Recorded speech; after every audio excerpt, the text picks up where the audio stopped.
الحمد لله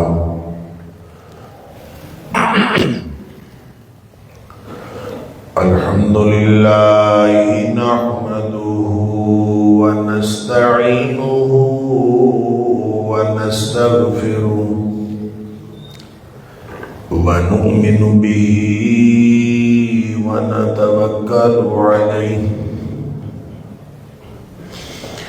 ونعوذ بالله من شرور أنفسنا ومن سيئات أعمالنا من يهده الله فلا مضل له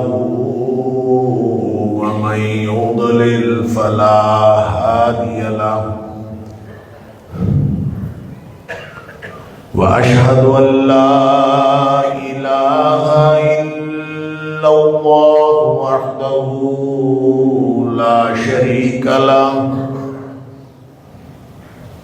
وأشهد أن محمدًا عبده ورسوله صلى الله عليه وسلم أرسله بالحق بشيرا ونذيرا بين يدي الساعة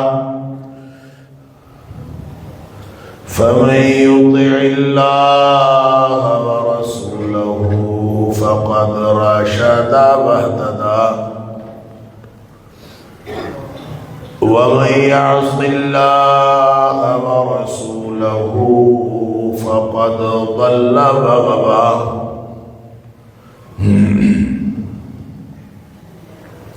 فإنه لا يضر إلا نفسه ولا يضر الله شيئا نسأل الله ربنا أن يجعلنا ممن يطيعه ويطيع رسوله ويتبع رضوانه ويجتنب سخطه فإنما نحن به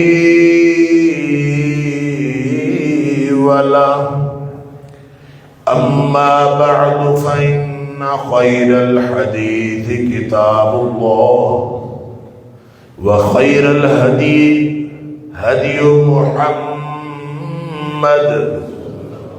صلى الله عليه وآله وسلم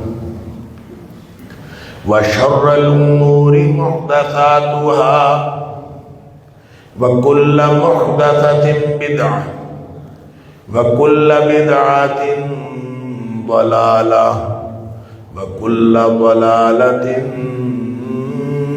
في النار اللهم إنا نعوذ بك من النار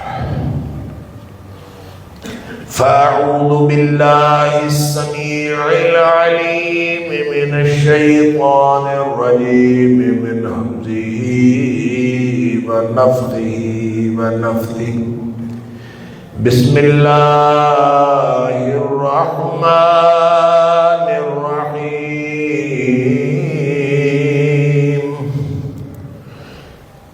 واعبدوا الله ولا تشركوا به شيئا وبالوالدين إحسانا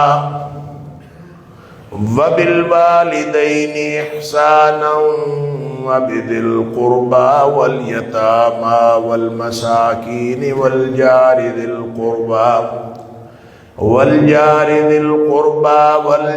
الجنب والصاحب بالجنب وابن السبيل وما ملكت أيمانكم إن الله لا يحب من كان مختالا فخورا اور تم سب اللہ کی بندگی کرو اور اس کے ساتھ کسی کو کسی بھی طرح شریک نہ ٹھہراؤ اور والدین کے ساتھ احسان کرو، رشتہ داروں کے ساتھ بھی، اور یتیموں کے ساتھ بھی، مسکینوں کے ساتھ بھی، اور رشتہ دار ہمسائے کے ساتھ بھی، اور اجنبی ہمسائے کے ساتھ بھی، اور اپنے پہلو کے ساتھی یا رفیق سفر یا رفیق زندگی کے ساتھ بھی، اور مسافر اور اپنے ماتحت سب کے ساتھ حسن سلوک کرو۔ بے شک اللہ اس شخص کو ہرگز پسند نہیں کرتا جو اکڑنے والا اور شیخی بگاڑنے والا۔ صدق اللہ العظیم۔ اللہ کریم نے اس امتحان میں ہم سب کو مبتلا فرمایا ہے، اور جس کا نتیجہ عن قریب آخرت میں نکلنے والا ہے۔ وہ امتحان اجتماعی اور معاشرتی نوعیت کا ہے۔ وہ تنہائی یا اکیلے پن میں اکیلے زندگی گزارنے کا امتحان نہیں، کیونکہ انسان معاشرت پسند ہے اور معاشرے میں رہنا انسان کی فطرت ہے۔ اس فطرت کو دوسروں کے ساتھ انٹریکٹ کرتے ہوئے کس طرح کرنا چاہیے، کیا کرنا چاہیے، اس نظام کو حقوق و فرائض کا نظام کہتے ہیں۔ اسی پہ ہم گزشتہ کئی جمعات سے گفتگو کر رہے ہیں، اور آج دو تین جو اس کے کمپوننٹس ہیں کوشش کروں گا اس کے اوپر گفتگو ہو کے یہ موضوع آج کلوز ہو جائے۔ والدین کے اوپر ہم نے بات کر لی، یعنی ترتیب یہ ہے کہ معاشرے میں رہتے ہوئے سب سے پہلے جس حق کا خیال کرنا ہے وہ اللہ ہی کا حق ہے۔ اصل میں یہ بتایا گیا ہے حق صرف اللہ کا ہے، مخلوق کا کوئی حق نہیں ہوتا، حق صرف خالق کا ہوتا ہے۔ ہاں، خالق اگر مخلوق میں سے کسی کو مقرر کر دے، خالق اگر مخلوق میں سے کسی کا حق متعین فرما دے تو اس کا حق ثابت ہو جاتا ہے۔ خالق نے کہا کہ کائنات کی سب سے بزرگ ہستی نبی اکرم صلی اللہ علیہ وسلم ہے، اللہ کے بعد مخلوق میں سے سب سے بزرگ ہستی، ان کا حق خالق نے متعین فرما دیا، اور اس حق کو تسلیم کرنا ضروری ہے۔ اور وہ حق کیا ہے؟ ان کا امتی بننے کے لیے بنیادی جو ایک ہی اصول ہے کہ ان کی اطاعت اور اتباع کی جائے، بس۔ وَمَا أَرْسَلْنَا مِن رَّسُولٍ إِلَّا لِيُطَاعَ بِإِذْنِ اللَّهِ، جتنے بھی رسول ہم نے بھیجے ہیں ان کی حیثیت یہ ہوتی ہے، ان کو یہ مقام دے کے بھیجا جاتا ہے کہ اللہ کے حکم سے ان کی اطاعت کی جائے۔ گویا انبیاء اور رسول کی اطاعت بھی ذاتی نہیں ہے، وہ اللہ کی طرف سے عطائی ہے۔ ذَلِكَ فَضْلُ اللَّهِ يُؤْتِيهِ مَن يَشَاءُ من عبادی، اللہ اپنے بندوں میں سے جس کو مرضی عطا فرما دے۔ نبوت ایک عطائی منصب ہے، رسالت ایک عطائی شعبہ ہے، عطائی منصب ہے، عطائی عہدہ ہے۔ اللہ جس کو عطا فرماتا ہے، جس کو چن لیتا ہے، مصطفیٰ بنا لیتا ہے، مجتبیٰ بنا لیتا ہے، جس کو چاہتا ہے وہ عطا فرما دیتا ہے۔ لہذا ایک حق نبی کا، پھر اس کے بعد اس نے حق متعین کر دیے، والدین کا حق متعین کر دیا، اولاد کا حق متعین کر دیا، سب کے حقوق، حتیٰ کہ جو آپ کے گھر کا جو امیڈیٹ فیملی ہے اس کے بعد جو قریب ترین ہیں ان کے بھی حق حقوق متعین فرما دیے، وہ ماموں ہوں، وہ چاچو ہوں، وہ قریبی ہوں، وہ دور کے ہوں، سارے رشتہ داروں کے، ثم ادنا کا ثم ادنا کا ثم ادنا کا، جیسے جیسے یہ دائرہ وسیع ہوتا جائے گا حقوق و فرائض کی جو گریوٹی ہے وہ کم ہوتی جائے گی، لیکن بہرحال اللہ کریم نے سارے رشتہ داروں کے حقوق رکھے۔ اب یہ ہو سکتا ہے کہ آپ کے جو پڑوسی ہیں وہ رشتہ دار ہو، یہ بھی ہو سکتا ہے کہ بالکل اجنبی ہو، کوئی ہو، اس کا حق ہے، ہمسائے کا حق ہے۔ اور ہمسائے کے حق سے پہلے میں عرض کر دوں، یتیم اور مسکین کی بات کی، والدین، رشتہ دار، اس کے اوپر کافی گفتگو ہو چکی۔ یتیم وہ شخص ہوتا ہے جو اپنی بلوغت کی عمر کو نہ پہنچا ہو اور اس کے والدین اس دنیا سے چلے جائیں۔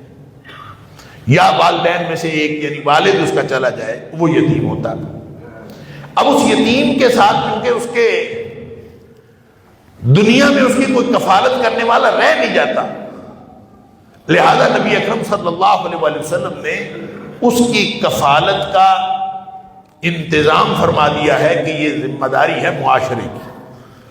جو بھی قریب رہتا ہے، جس کو پتہ چل جائے کہ اس کے محلے میں کوئی یتیم ہے، تو یتیم کی کفالت کرنا سب کی ذمہ داری ہے، اور اس ذمہ داری کے اوپر اللہ کریم نے انسینٹو دے دیے کہ جو یہ کفالت کی ذمہ داری لے گا، اب ضروری تو نہیں کہ سارا محلہ جو ہے اس یتیم کے گھر میں پہنچ جائے، کوئی ایک آدھ بندہ ہوگا، کوئی ایک دو لوگ ہوں گے جن کو اللہ یہ توفیق دے گا۔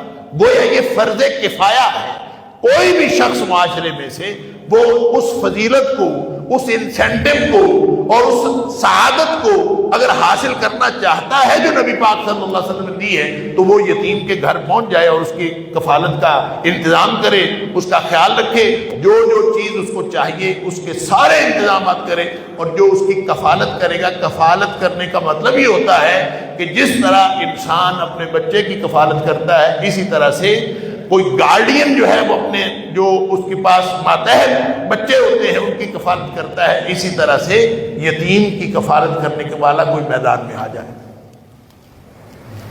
اب اس کے لیے انسینٹو کیا ہے؟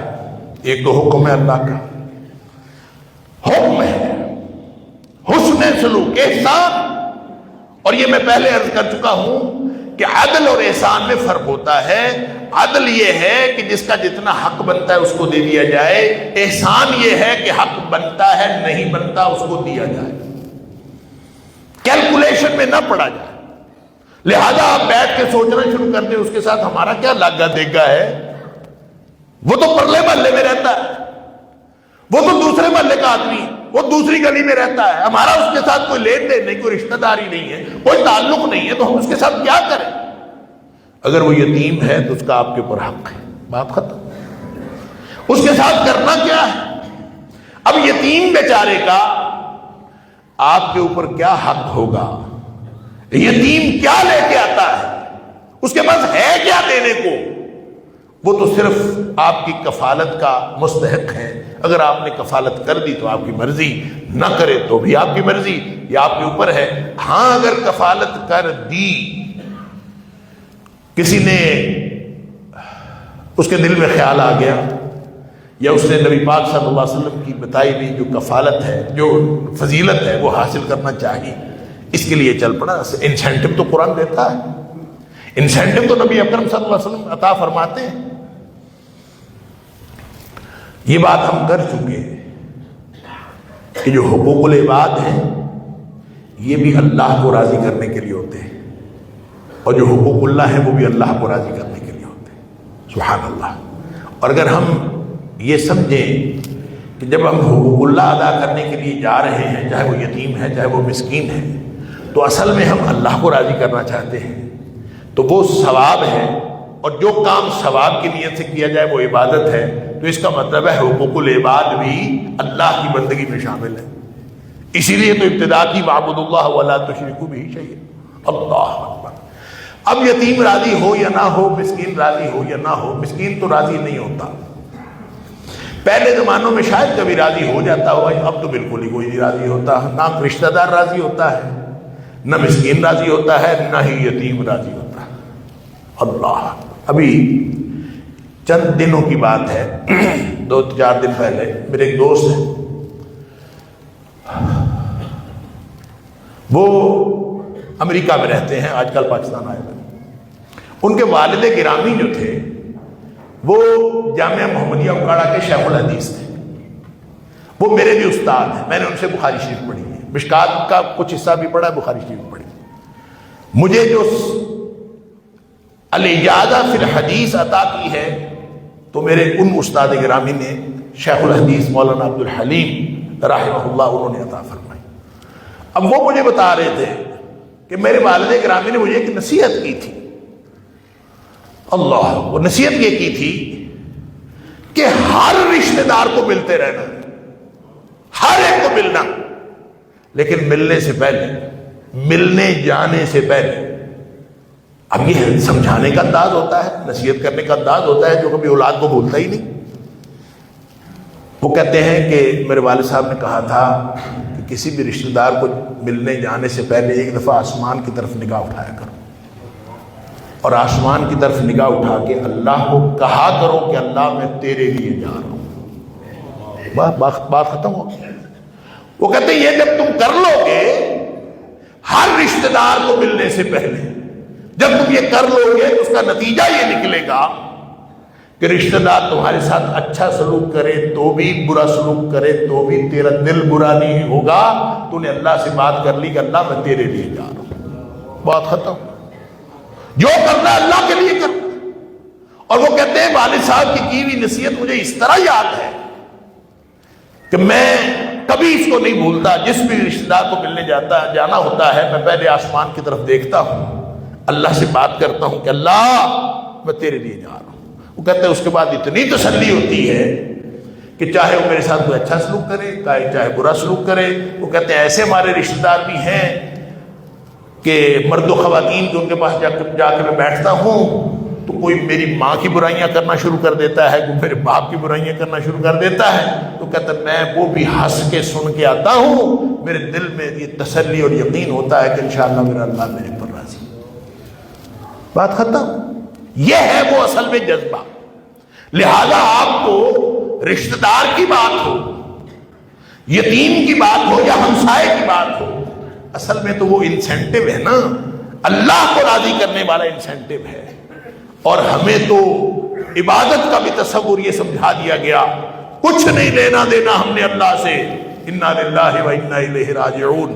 ہمیں نہ اللہ کے عذابوں کا خوف ہے، نہ ہمیں اللہ کی جنت کا شوق ہے، ہم تو صرف اللہ کی بندگی اس لیے کرتے ہیں کہ اللہ لائق عبادت ہے، بس بات ختم۔ ہم تو اس لیے کرتے ہیں۔ یہ جدید جو صوفیزم ہے، جدید جو لوگ ہیں، جدید صوفی ہیں، جو یوں کہہ لیجئے کہ جن کا سنت کے ساتھ، نبی اکرم صلی اللہ علیہ وسلم کی سنت کے ساتھ اور قرآن کی تعلیم کے ساتھ کوئی تعلق نہیں ہے، 10 کتابیں لکھے بیٹھے ہیں، ہزاروں کی فالوئنگ ہے، اور عبادت کا تصور یہ ہے کہ ہم اللہ کی عبادت نہ جنت کے لیے کرتے ہیں نہ جہنم سے بچنے کے لیے کرتے ہیں، ہم تو صرف اس لیے کرتے ہیں کہ اللہ کی عبادت۔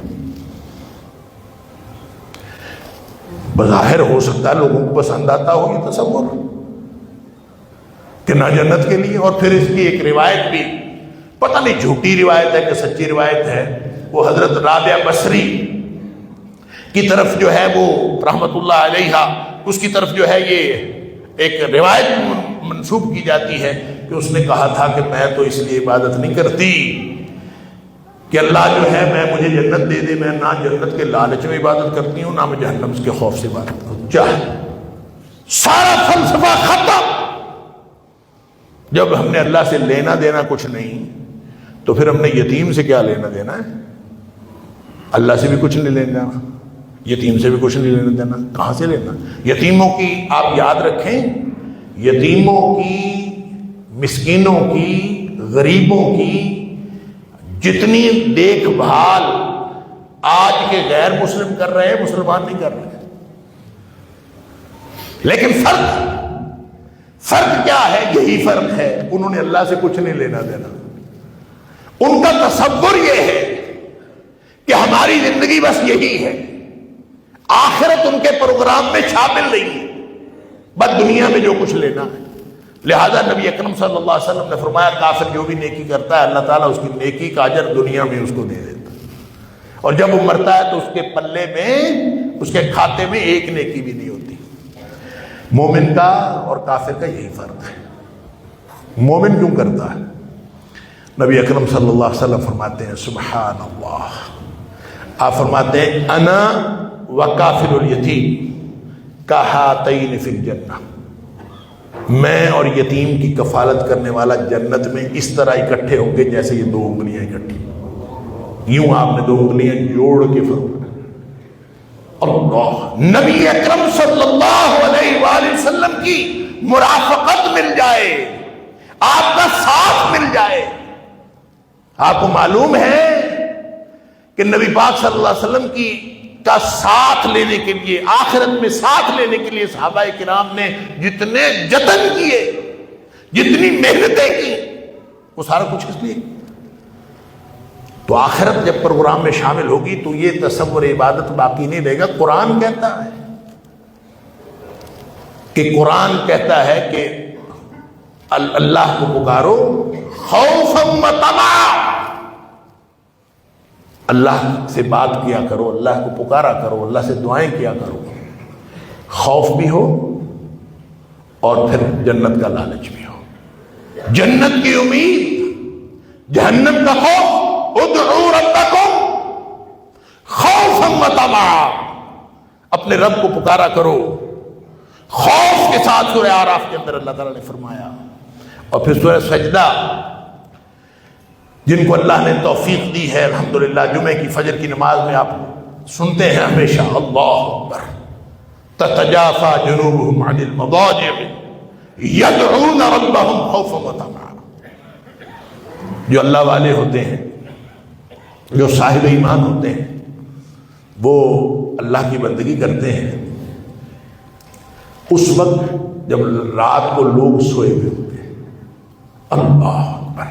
ان کی پشتیں بستروں سے الگ رہتی ہیں. کتنا مشکل کام ہے راتوں کو اٹھنا. بستر تو بستر ہے، چاہے وہ گرمیوں کا ہے چاہے سردیوں کا ہے، لیکن خاص طور پہ سردیوں کا بستر چھوڑ کے باہر نکلنا. اللہ اکبر. اور راتوں کو اٹھ کے نفل نماز پڑھنا. کیوں؟ یدعون ربهم خوفا وطمعا. اپنے رب سے کیا مانگتے ہیں؟ جہنم کا خوف رکھتے ہیں اور جہنم سے آزادی مانگتے ہیں. جنت کا لالچ رکھتے ہیں، جنت مانگتے ہیں اللہ سے. اور یہ مانگنا اللہ کو پتہ کتنا پسند ہے. نہ مانگو، نہیں مانگتے تو اللہ تعالیٰ نے سورہ فرقان میں فرمایا نہیں مانگتا تو نہ مانگے، اللہ کو بھی کوئی پرواہ نہیں. اللہ قل ما یعبأ بکم ربی لولا دعاؤکم. اے حبیب صلی اللہ علیہ وسلم کو فرما دیجئے اگر تم اللہ سے کچھ نہیں مانگتے تو اللہ کو بھی تمہاری کوئی پرواہ نہیں. اللہ کے سامنے کوئی منگتا ہی نہیں بنتا تو اللہ کو کیا پرواہ ہے.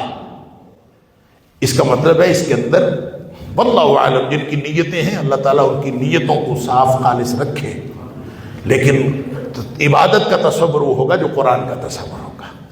اور قرآن کا تصور یہ ہے کہ ہم نے جہنم سے بھی بچنا ہے، ہم نے جنت میں بھی جانا ہے. فمن زحزح عن النار وادخل الجنہ فقد فاز. اصل کامیابی یہی ہے کہ جہنم سے بچا دیا گیا، جنت میں داخل کر دیا. لہذا مومن کا تو ٹارگٹ ہوتا ہی ہے. اور جس کو پتہ چل جائے کہ نبی کریم صلی اللہ علیہ وسلم کی مرافقت مل رہی ہے. میں عرض کر رہا تھا کہ صحابہ کرام نے جتن کیے ہیں، جتن. اللہ زندگیاں کھپا دی ہیں اس لیے اپنی آخرت درست کرنے کا. سارا کچھ، سارا تصور آخرت کا. اللہ ہر لمحہ صرف آخرت.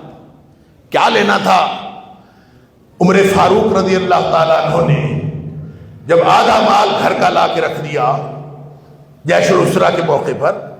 کیا لینا تھا صدیق اکبر رضی اللہ تعالیٰ عنہ نے جب گھر کا سارا سامان لا کے رکھ دیا؟ کیا چاہتے تھے؟ کیا چاہتے تھے؟ جنت. کوئی اور چیز نہیں چاہتے.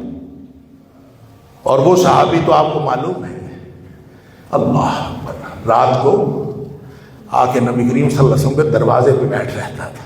اللہ کہ نبی پاک صلی اللہ علیہ وسلم مجھے کوئی حکم فرمائے، میں آپ کی کوئی خدمت کروں، مجھے کچھ مل جائے. اللہ تصور کیجئے نا ذرا. اپنے سارے دن کے کام نپٹائے، رات کو آ کے نبی پاک صلی اللہ علیہ وسلم کے دروازے پہ بیٹھ گیا. رات کو کوئی خدمت نبی پاک صلی اللہ علیہ وسلم کو چاہیے ہوگی تو میں حاضر ہوں گا. نبی کریم صلی اللہ علیہ وسلم تہجد کے وقت اٹھے. اللہ کعب سلمی غالباً اس کا نام ہے رضی اللہ تعالیٰ عنہ. نبی پاک صلی اللہ علیہ وسلم کو پانی کی ضرورت پڑی وضو کے لیے، بھاگ کے پانی لے کے آیا. نبی کریم صلی اللہ علیہ وسلم کو پانی پیش کیا. نبی کریم صلی اللہ علیہ وسلم نے وضو فرمایا. وضو فرمانے کے بعد یہ بیٹھا ہے. اب نبی پاک صلی اللہ علیہ وسلم کو ظاہر ہے کہ آدمی ساری رات بیٹھا ہے دروازے پہ، اس خیال سے بیٹھا ہے کہ نبی کریم صلی اللہ علیہ وسلم کی خدمت کروں اور آپ کو پانی لا کے دیا ہے.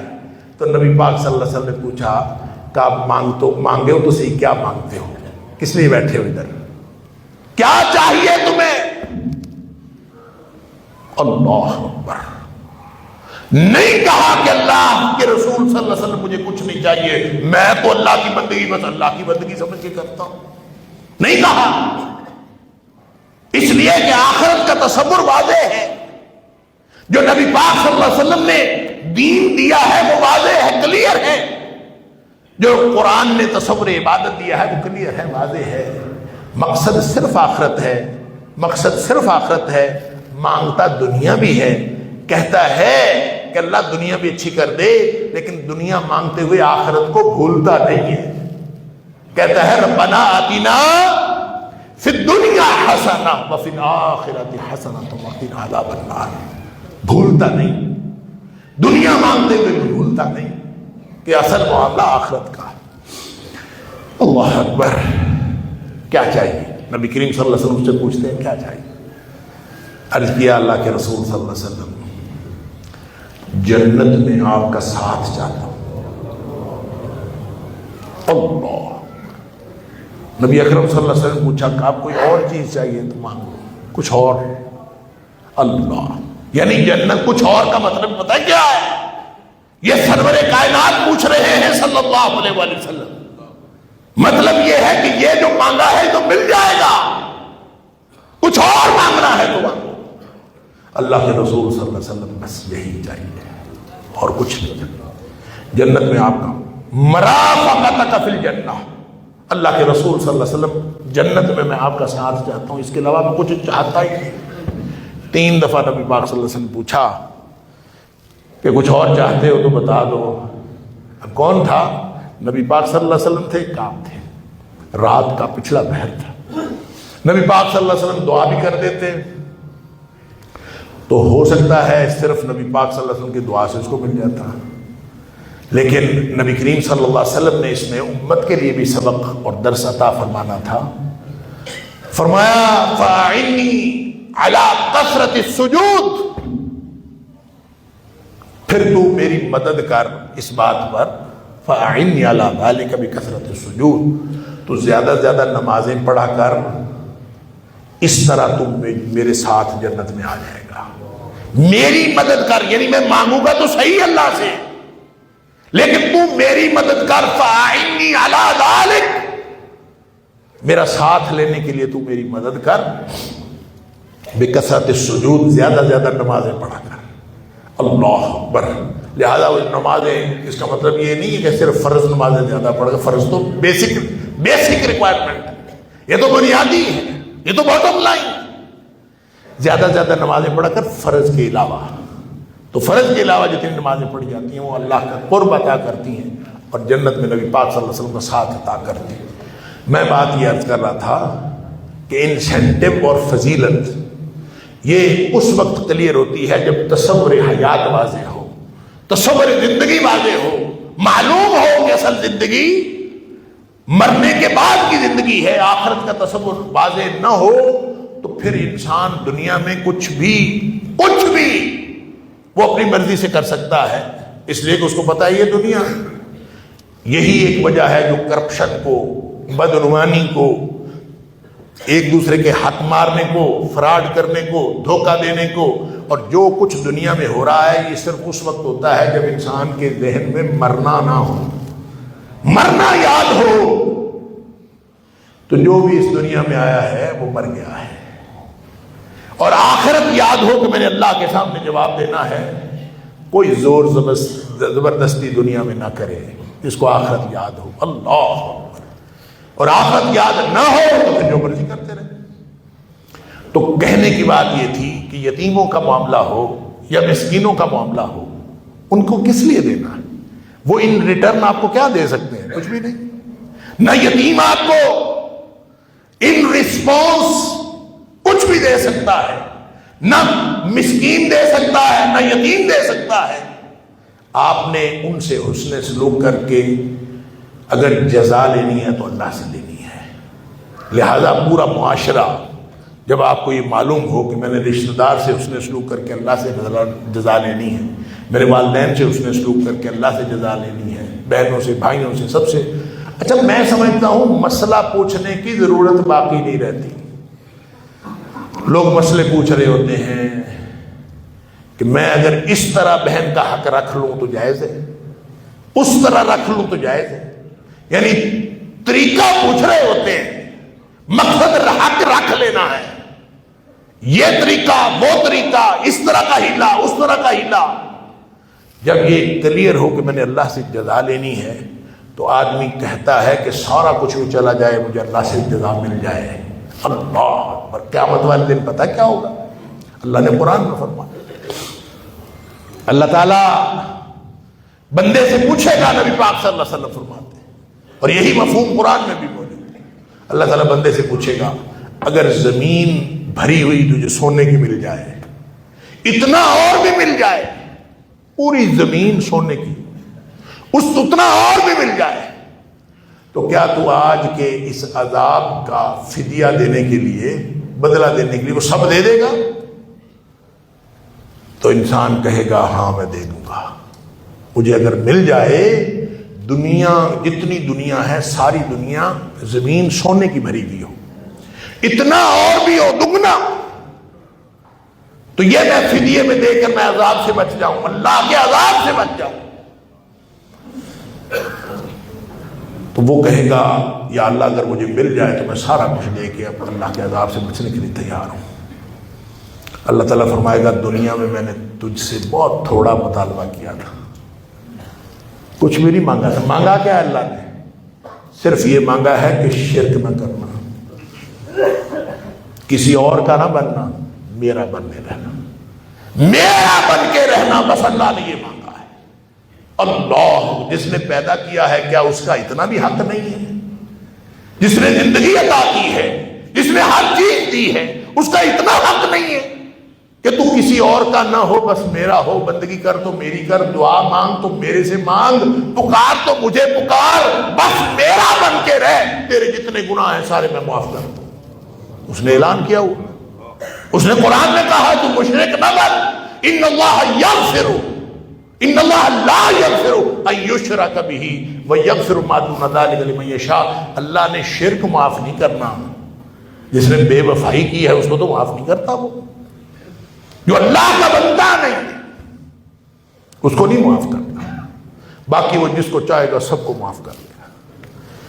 اور وہ حدیث بھی ہم سب نے سنی ہوئی ہے، ترمذی شریف کی حدیث، میں اس سلسلے میں بخاری شریف کی حدیث کا حوالہ بھی دیا کرتا ہوں، اور ترمذی شریف کی اس حدیث کا جو حدیث قدسی ہے اس کا حوالہ دیا کرتا ہوں کہ اللہ کریم نے فرمایا، نبی پاک صلی اللہ علیہ وسلم نے، اللہ تعالیٰ نے فرمایا کہ میرے بندے تو اگر اتنے گناہ لے کے آ جائے کہ تیرے گناہوں سے زمین بھری ہوئی ہو، لو اتیتنی بقراب الارض خطایا،